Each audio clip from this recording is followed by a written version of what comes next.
Kuliah Sejarah Maluku Utara abad ke-13 sampai dengan 17 pada kesempatan kali ini mengusung tema jejak Islam di Tidore. Pertanyaan sederhana mengawali materi ini adalah bagaimanakah proses dan jejak agama Islam di Tidore? Hingga saat ini belum dapat diketahui secara pasti kapan agama itu mulai masuk di Tidore. Untuk menjawab pertanyaan tersebut tidaklah mudah. Tidak ada sumber-sumber tertulis yang menjelaskan kapan agama itu mulai masuk di Tidore.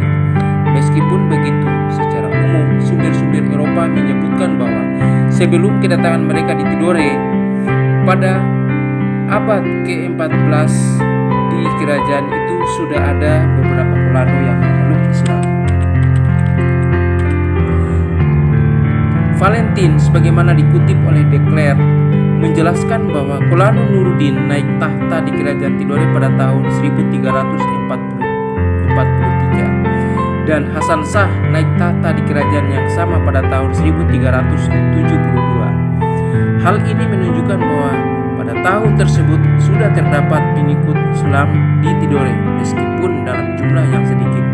Seiring dengan naiknya tahta dua orang Kolano Tidore dengan menggunakan nama Islam itu menunjukkan bahwa mereka telah memeluk Islam dan mengkonversi nama mereka sesuai dengan nama Islam.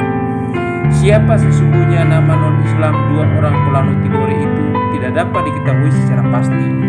Artinya, keterangan tersebut tidak menjelaskan kapan agama Islam mulai masuk di Tidore, tetapi hanya menyebutkan tahun naiknya tahta dua orang Kolano Tidore tersebut. Berdasarkan sumber-sumber sejarah lisan atau oral history setempat memberikan keterangan bahwa sebelum terbentuk kerajaan Tidore, di Seli dan sekitarnya sudah terdapat 4 kerajaan tradisional yang otonom, yaitu Kerajaan Bukumadoya, Kerajaan Balibunga, Kerajaan Mosi, dan Kerajaan Seli. Di Kerajaan Bukumadoya misalnya, terdapat situs Kedaton Fola Malamo, merupakan cikal bakal Kedaton Fola Kanci di Seli yang dikenal sekarang. Informan lebih lanjut menjelaskan bahwa pada tahun 1012 Masehi, Islam sudah ada di Seli yang ditandai dengan naiknya Sahajati atau Sahadat ke tahta Kerajaan Bukumadoya sebagai Kolano pertama pada tahun itu. Apabila keterangan naiknya Kolano Sahajati ke tahta pada tahun ini benar, maka Islam mulai masuk di Tidore sudah tergolong lebih tua bila dibandingkan dengan kerajaan-kerajaan yang lain di Maluku. Fakta lain yang menandai adanya pengaruh Islam di Tidore adalah penggunaan nama Islam oleh para Kolano setelah memeluk Islam. Kenyataan ini pula yang menunjukkan bahwa Islam ketika masuk di Tidore melalui jaringan perdagangan cengkeh dengan asumsi bahwa Tidore merupakan salah satu wilayah produsen cengkeh dunia di Maluku. Selain asumsi tersebut, terdapat bukti-bukti peninggalan sejarah dalam bentuk fisik atau benda yang bercirikan siar Islam di Tidore seperti masjid, langgar, ataupun pengaju. Bukti lain yang tidak dapat dipungkiri keberadaannya adalah tradisi Badabus atau dalam bahasa setempat menyebutkan sebagai taji besi yang juga berfungsi sebagai siar Islam. Bangunan yang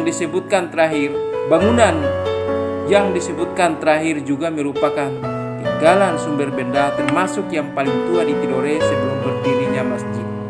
Sebelum abad ke-13, jalur jalan pedalaman yang membelah Pulau Tidore untuk menghubungkan Seli atau Soa Kenora dengan Mareku terdapat situs langgar ataupun pengaju. Rata-rata bangunan ini berukuran 3 kali 2,5 meter. Di tempat inilah para pejalan kaki lintas Seli Mareku dan sebaliknya singgah sejenak untuk melaksanakan salat duhur atau asar.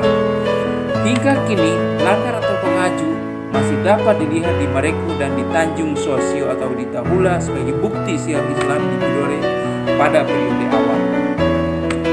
Sementara itu, sampai pada tahun 1980-an, langgar atau pengaju di pedalaman Tidore sudah tidak ada lagi karena jalan tersebut telah diperlebar dan diaspal sehingga sumber benda itu sebagai bukti sejarah yang paling tua di Tidore menjadi hilang. Beberapa orang informan di Mareku menjelaskan bahwa di kampung ini memiliki cukup banyak makam atau jere para ulia yang semasa hidupnya berperan penting dalam menyiarkan Islam di sini. Hingga kini keberadaan makam atau jere para wali seperti Syekh Mansur, Syekh Muhammad Ali, dan Syekh Saifuddin. Lebih lanjut, para informan itu menjelaskan bahwa makam atau jere tersebut merupakan makam para pendahulu dari keluarga besar Fula Imam yang pernah menyiarkan Islam di mereka. Berdasarkan cerita turun-temurun atau oral tradition dari penduduk setempat bahwa sekitar abad ke-8 Masehi tiba di pantai Mereku salah seorang mubalik dari Persia, Syekh Mansur namanya. Tujuan kedatangan mubalik ini adalah untuk menyiarkan agama Islam kepada penduduk setempat. Kapal yang dinaiki beliau dalam bentuk sajadah yang ditumpangi Syekh Mansur berlabuh di perairan Mereku dekat pantai yang kini oleh penduduk setempat dikenal sebagai Sumfola. Di tempat ini, Syekh kemudian turun ke darat, akan tetapi air lautnya cukup dalam. Pakaian yang dikenakan Syekh termasuk Al-Quran yang dipegangnya pun menjadi basah.